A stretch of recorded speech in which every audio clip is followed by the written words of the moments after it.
Hi, my name is Dong Song. I'm a professor in computer science at UC Berkeley. Welcome to the class on decentralized finance.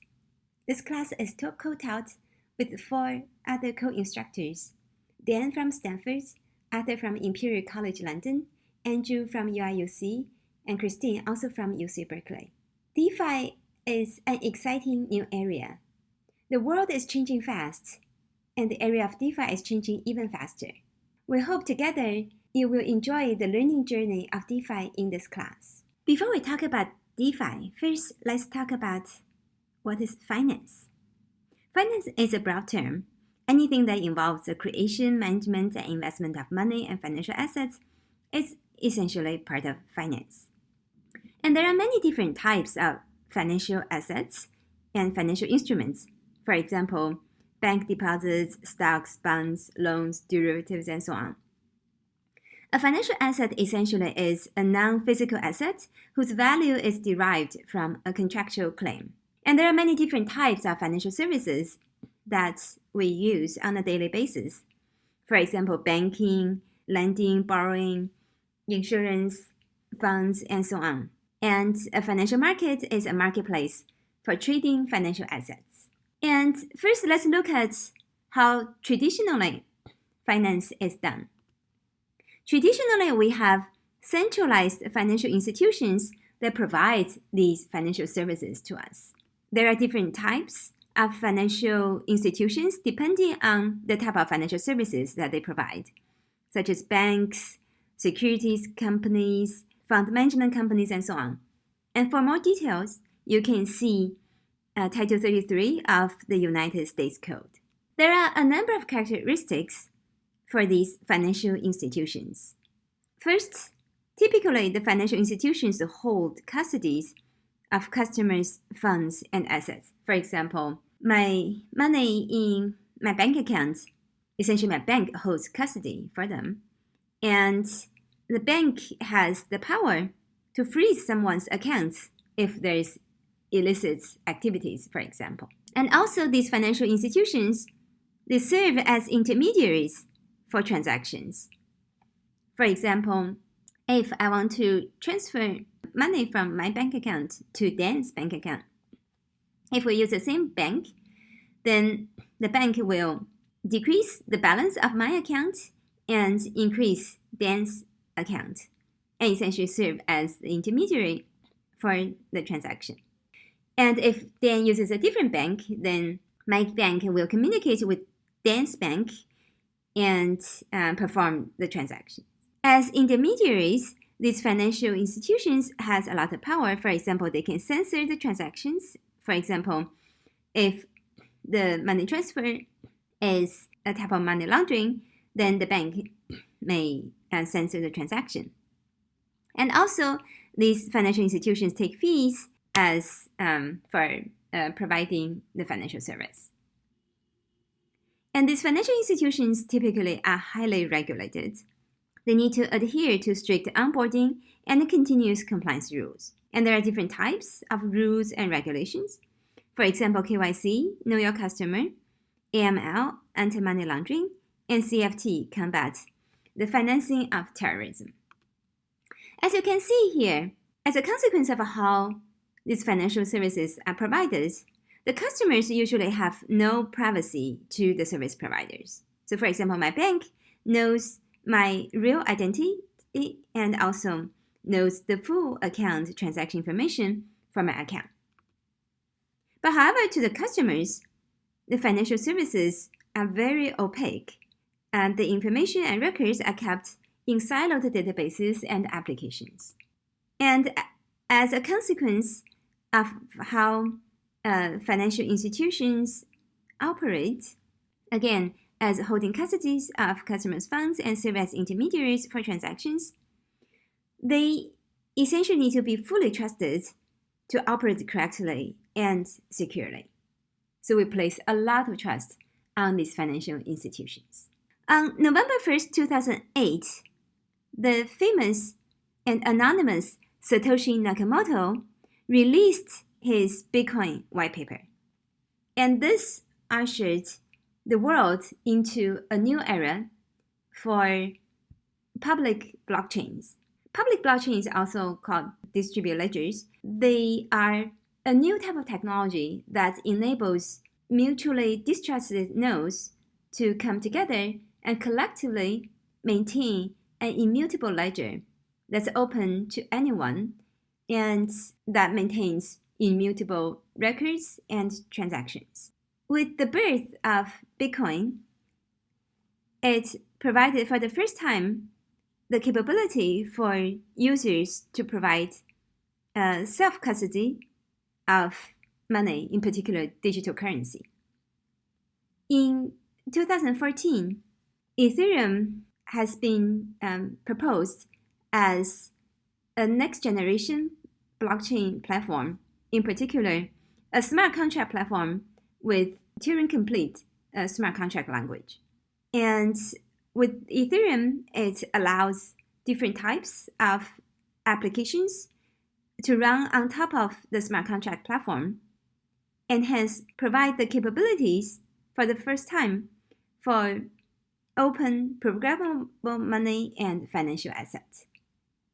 And this essentially enabled a new way of doing financial services called decentralized finance. So what is decentralized finance? Essentially, this is a new type of financial infrastructure as an open, permissionless, and highly interoperable protocol stack built on top of the public smart contract platforms. And to determine whether a financial application is decentralized, is part of DeFi, we can go through a three-step determination process, and in particular, looking at three different aspects of the degree of decentralization for the financial application. So first, we look at custody and settlement, whether users have full control of their financial assets in this case, whether they take custody of their financial assets. If not, then that's clearly a DeFi application. And if yes, we go to the next step, looking at the transaction execution. Can someone single-handedly censor a transaction execution? If yes, then this means that the application uses DeFi settlement, but it has a CeFi intermediary. And then the next step we look at is, can someone single-handedly censor the protocol execution or change the protocol?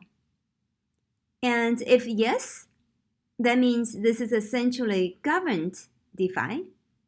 And if no, this means this is a fully decentralized finance application, DeFi. So why do we talk about DeFi, decentralized finance?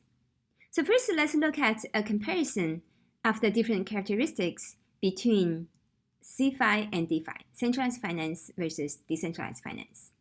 So in traditional centralized finance, it's a permission system. The financial systems are typically closed source and built on top of centralized siloed databases. And one needs approval and agreement for a third party to use these financial services and build on top. And these traditional finance are custodial. Assets are usually custodied by these traditional financial services. And the traditional financial services are built on top of centralized trust and governance, where the financial service is responsible for making upgrade decisions and has admin privileges. And also, to use these financial services, one needs to provide a real identity, for example, for KYC and AML compliance reasons. In contrast, decentralized finance DeFi applications and services are permissionless. They are typically built as open source systems on top of permissionless blockchains, and anyone can use on top of these financial services and interoperate with them without needing any third-party approval or agreement. And the financial assets are non-custodial in DeFi, where they are controlled and custodied by individual users. And DeFi applications and services are built on top of decentralized trust and governance. And they don't require, so they don't have any single entity that's responsible for upgrade decisions or having admin privileges, and are also called trustless. And for DeFi applications, users are pseudonymous and often do not provide their real identities. Given its characteristics, DeFi application services provide a number of advantages over traditional finance. One, they can be more efficient by removing the rent-seeking intermediaries, and DeFi enables open finance and universal accessibility, where anyone can use the financial services. DeFi also provides unparalleled transparency and public verifiability. Anyone can inspect the smart contract code and verify its execution and the state of the system, and hence verify the execution of the financial services. DeFi also enables self-custody and hence is censorship resistant, where the users custody their own financial assets, and their financial assets in this case cannot be frozen or taken away. DeFi also enables automation and programmability by as being built using smart contracts on permissionless blockchains. And with its openness, DeFi also enables unprecedented composability and interoperability. Different DeFi protocols and applications are often considered as Lego building blocks that one can stack up together to build new financial applications. And DeFi is a great playground for fast innovation. DeFi applications often are much simpler and faster to develop than the CeFi counterparts, and also enables new capabilities such as atomic composabilities that can enable new powers and applications that do not exist in the CeFi world. Given its advantages, DeFi has been growing rapidly by a metric called TVL, total value locked, which measures the total value of financial assets deposited and locked in different DeFi applications. We have seen a tremendous growth of the usage of DeFi applications, where the TVL has gone over $80 billion.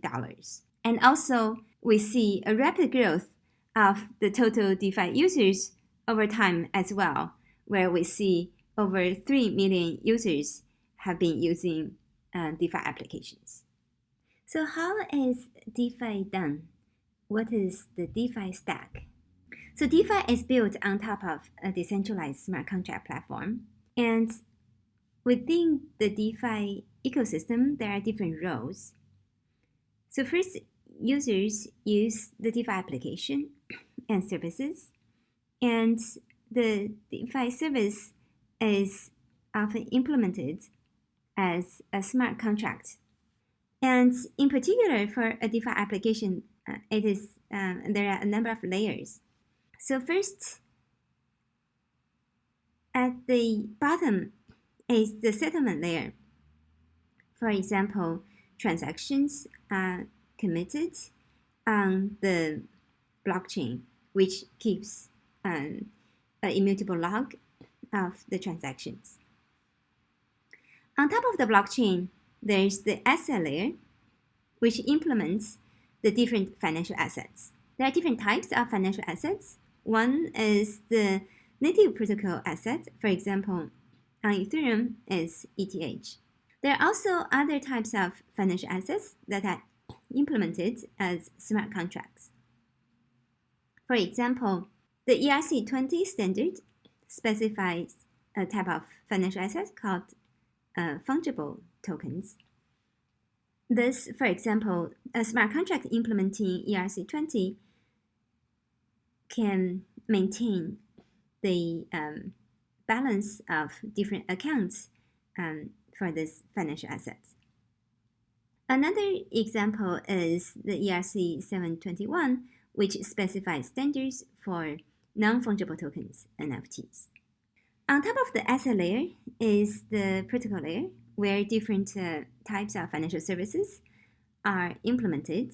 This includes, for example, decentralized exchanges, decentralized lending, on-chain asset management, and derivatives, and so on. These protocols are implemented as smart contracts and get executed on the smart contract platform. And on top of this layer is the application layer, which is user-facing, that users can use to interact with the underlying protocol layer. And on top of the application layer is the aggregation layer, which can aggregate different applications into one user-facing application. For example, as a wallet that user uses that can help user to utilize different types of financial DeFi applications and protocols. In addition to the users and DeFi protocols, the DeFi applications and also the blockchain also need to interact with the outside world. So for example, for a blockchain is essentially a distributed database with atomic settlements.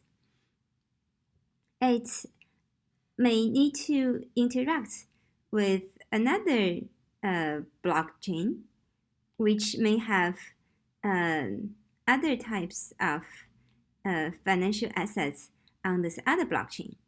And this is usually done using a bridge connecting the two different blockchains. And also, the DeFi applications on top of the blockchain may need information from outside world that's off-chain. For example, it may need pricing information from centralized exchanges, or even, for example, many information from about the weather and so on. So, an Oracle essentially helps provide such information that brings information outside of the blockchain onto the blockchain. And also, there's another type of entity that we call keeper. Essentially, is a type of bots that will send trigger events to the blockchain. So for example, certain DeFi applications on the blockchain, as you will learn in the later part of the class, for example, there may be collateral in a DeFi application that may need to get liquidated during when certain events happens. For example, when token price drops and so on. Such liquidation can be performed by outside entities that we call keeper here, that actually send such requests or transactions to the DeFi applications on the blockchain, which essentially helps the DeFi application to operate. And of course, in this case, the DeFi application is designed with the right incentives so that it will incentivize external entities such as keepers to send such transactions and triggers to the DeFi application to make sure that the application properly runs. And in this case, we can see that we have the DeFi world and the CeFi world essentially can run side to side in parallel. And there can be connections between the two. For example, as we already discussed, Oracle can help bring information in CeFi into the DeFi world. And on the other hand, on DeFi, certain assets may be reserves of packed assets, and such reserve may be kept in the CeFi world. And hence, the CeFi and DeFi world has a lot of connections between them. There are different types of DeFi services that have already been built. Essentially, any service that you can think of in CeFi, its counterpart in DeFi exists.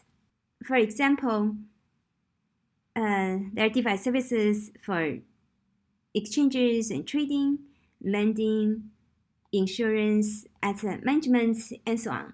So now let's look at a few examples of these DeFi building blocks and services.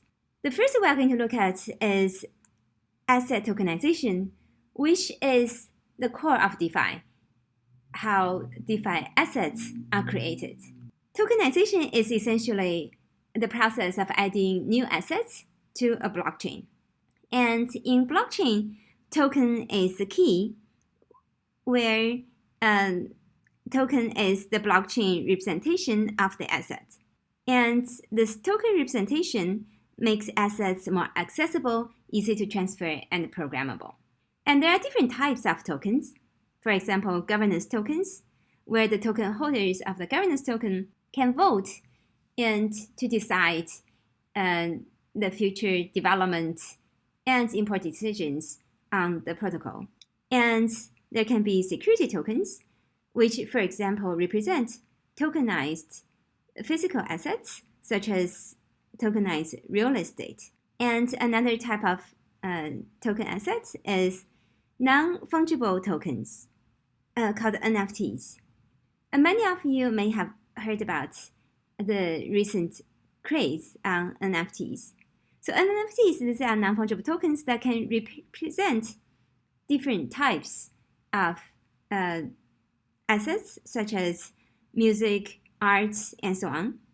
In fall 2017, CryptoKitties created as a game, which is the first explosion of NFTs, where these CryptoKitties are traded for high prices.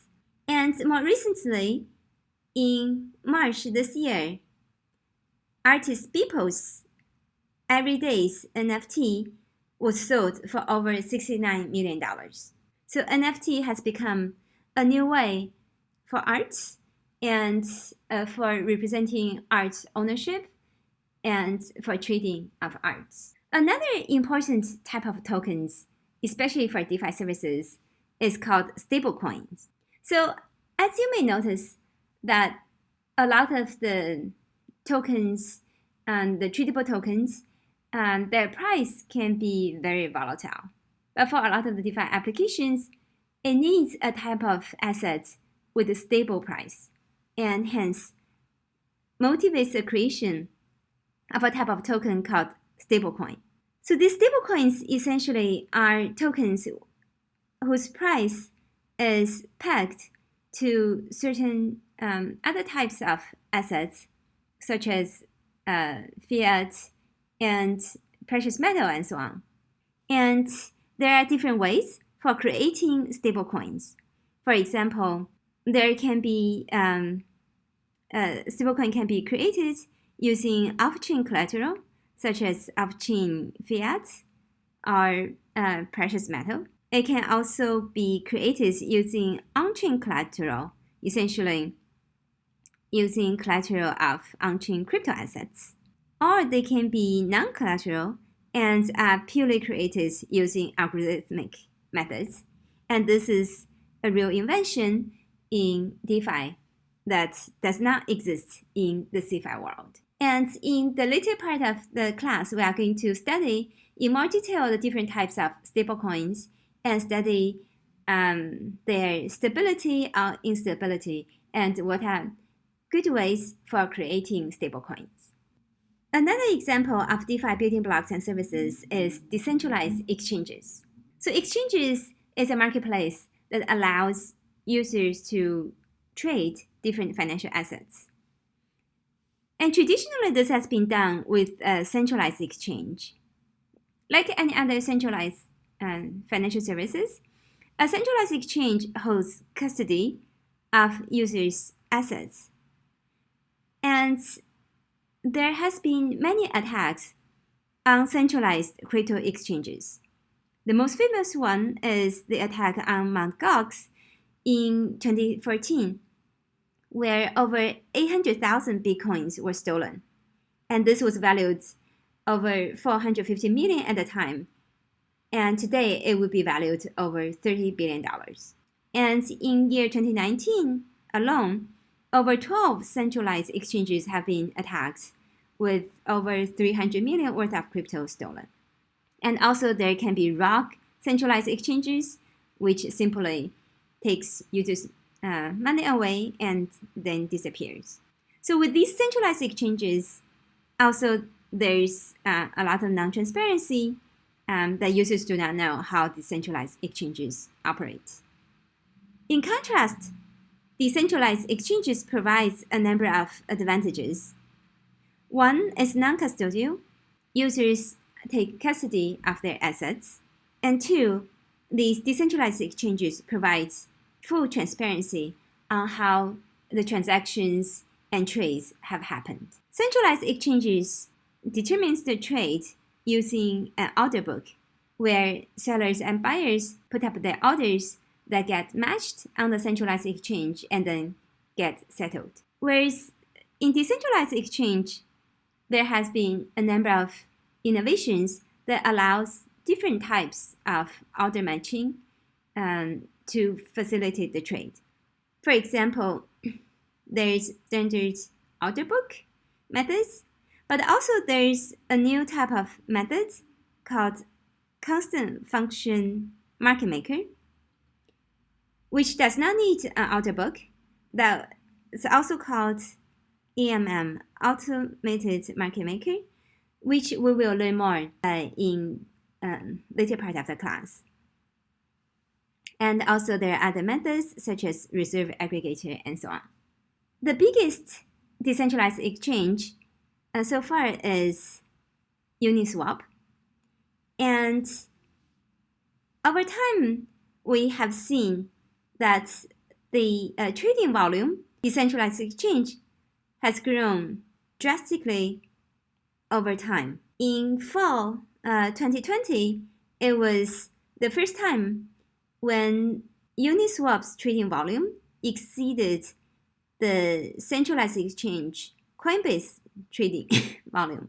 This is a great example that even though decentralized exchange such as Uniswap is built with a much smaller team, but however, it can be very powerful and with the trading volume exceeds centralized exchange such as Coinbase, which is now a publicly listed company with billions of dollars of market cap.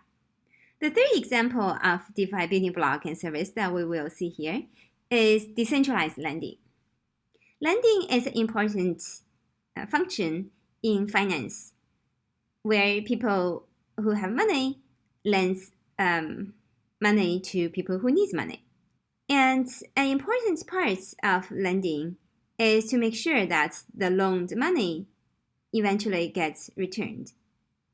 And when the loan money fails to be returned, this is called a default. In centralized finance, CeFi, it tries to reduce the rate of default because processing default is very expensive. And in case of even when it's fully collateralized, and when it's under collateralized, of course, the default rate is even more expensive. And hence, for lending in DeFi, it relies on evaluating the credits for the borrower. In DeFi, the lending is largely done in different ways as collateralized loans, in particular with over-collateralization. And also because in DeFi, oftentimes entities are pseudonymous and there's no real identity and there's no real credit. And hence, the lending in DeFi is often not based on credit. And there are different types of collateralized loans, including collateralized debt positions. So essentially, borrowers put up collaterals and use the collateral to create new tokens, for example, in MakerDAO's case. Another example is collateralized debt markets, where borrowers put up collaterals and then borrow funds from lenders as other types of crypto assets. And a popular type of collateral debt markets uses pools funds, such as in Compound and Ally. And there's new DeFi services that's exploring the lending in under collateralization case as well. Another really fascinating invention in DeFi is called flash loans. So blockchain, unlike the CeFi case, has a new capability that ensures atomicity in transactions. In particular, what this means is that the actions within a transaction are executed entirely in sequence or fail collectively. So with this type of atomic transaction capability, blockchains can enable very interesting new capabilities, such as flash loans. So in the flash loans case, a lending service could provide loans without any collateral, but within one transaction, under the condition that the provided loan are paid back by the end of the transaction, plus interest on the lent amounts. Because of the atomicity for transactions, this flash loan can be done in a very secure way. Because if the borrower at the end of the transactions cannot return the loan plus the interest, then the transaction will fail and the state will revert back, just as if the borrower has never borrowed the loan. And the amazing part for this is that this means that without any resource, without any collaterals, anyone can borrow with this flash loan that actually could be very high amounts, can be millions or even billions of dollars, without any upfront costs. And this does not exist in CeFi at all. So here is an example flowchart of the flash loan. The borrower, within one transaction, the borrower first take out the flash loan from a loan service, and then it uses the borrowed money to go wild.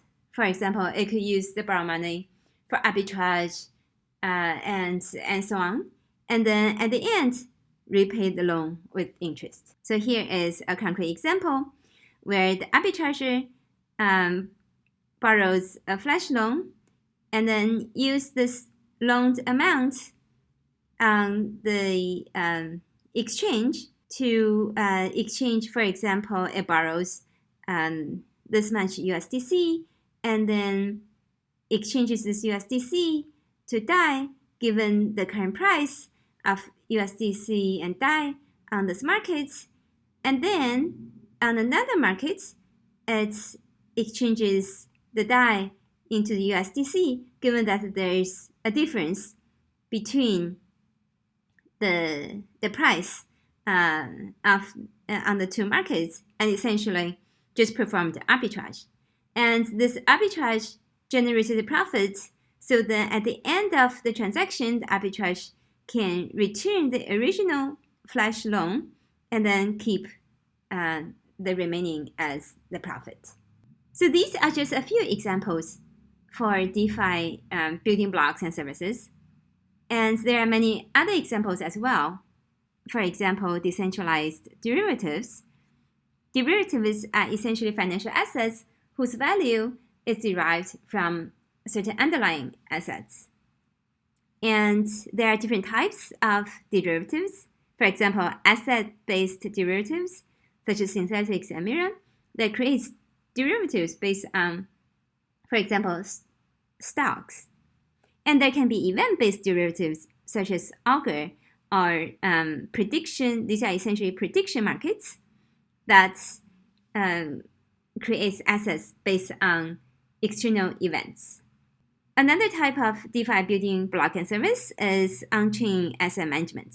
So these essentially provides asset management to help users to manage different DeFi assets. However, the interesting thing for these asset management is that it's done on-chain as smart contracts, different from traditional asset management. And hence, these are non-custodial, and they can do a lot of different things. They can perform semi-automatic rebalancing of portfolio, or even perform, for example, trend trading. And there are a number of examples of these on-chain asset management, such as Yearn and SAP protocol. And another interesting example is decentralized insurance done on-chain as well. And in the rest of the semester, we are going to take deeper dives for these different types of DeFi building blocks and services. DeFi provides great innovation and many opportunities, but at the same time, there are also many risks in DeFi that we need to be aware. So first, let's talk about DeFi security. Given that DeFi runs on a number of layers, essentially there are security issues on all layers.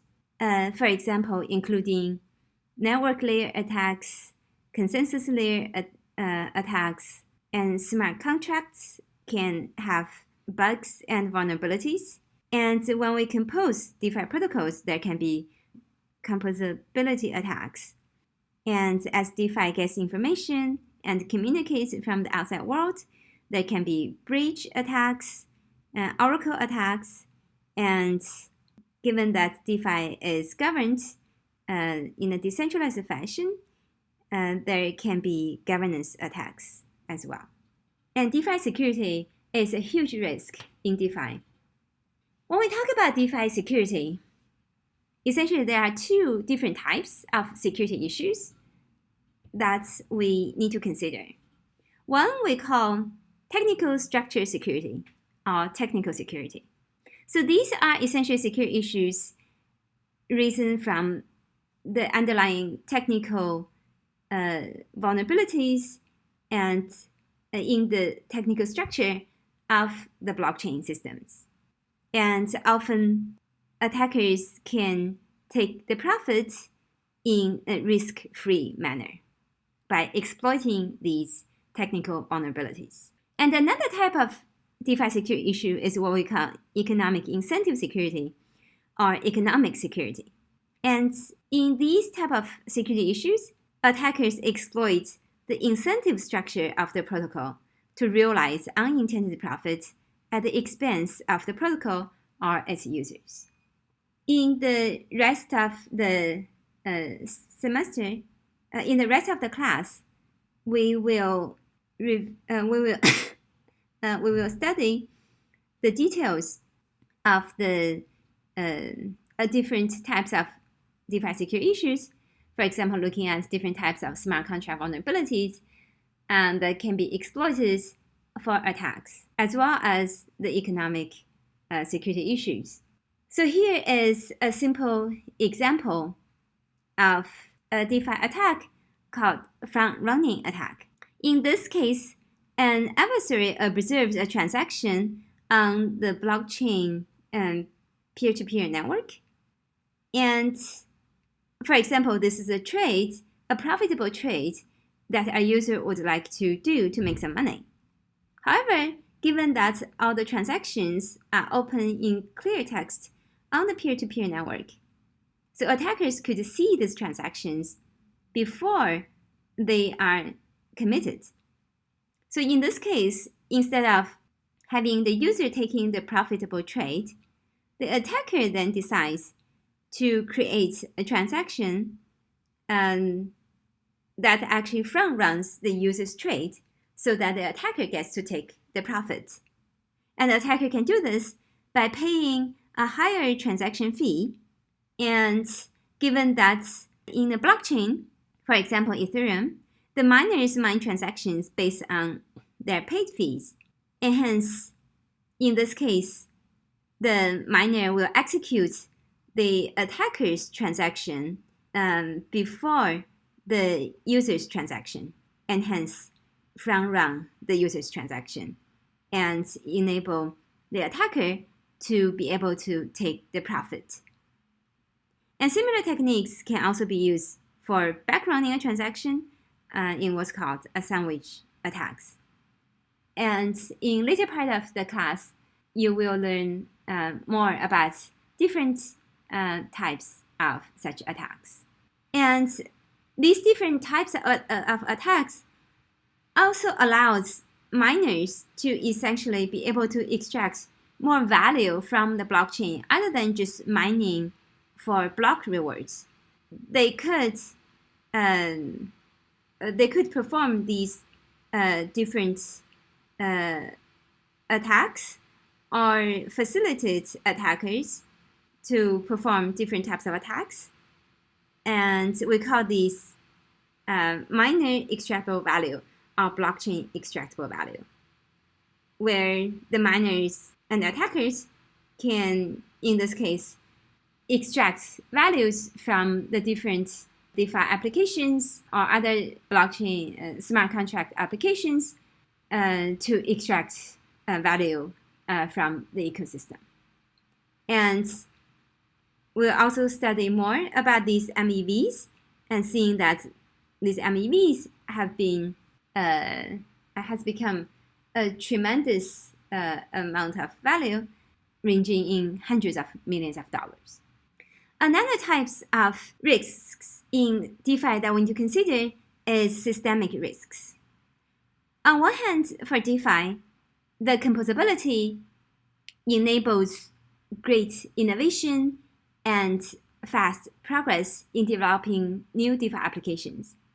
On the other hand, this type of composability also introduces wide dependencies in DeFi applications. Thus, issues in one DeFi application can quickly cause issues in other DeFi applications as a ripple effect. So for example, in the recent past, there has been significant price declines, huge drops on a single day in cryptocurrencies. And then in this case, given crypto assets are used as collaterals in many different DeFi applications, such a huge price drop can easily cause huge ripple effects, causing liquidations, deleveraging, and so on in different DeFi applications, to the extent that could destabilize the different DeFi applications and services and causing the price to fall down even further. So in traditional financial markets, such as stock markets, it has circuit breakers when the loss becomes too much. In blockchain and DeFi world, there is no such circuit breakers so far.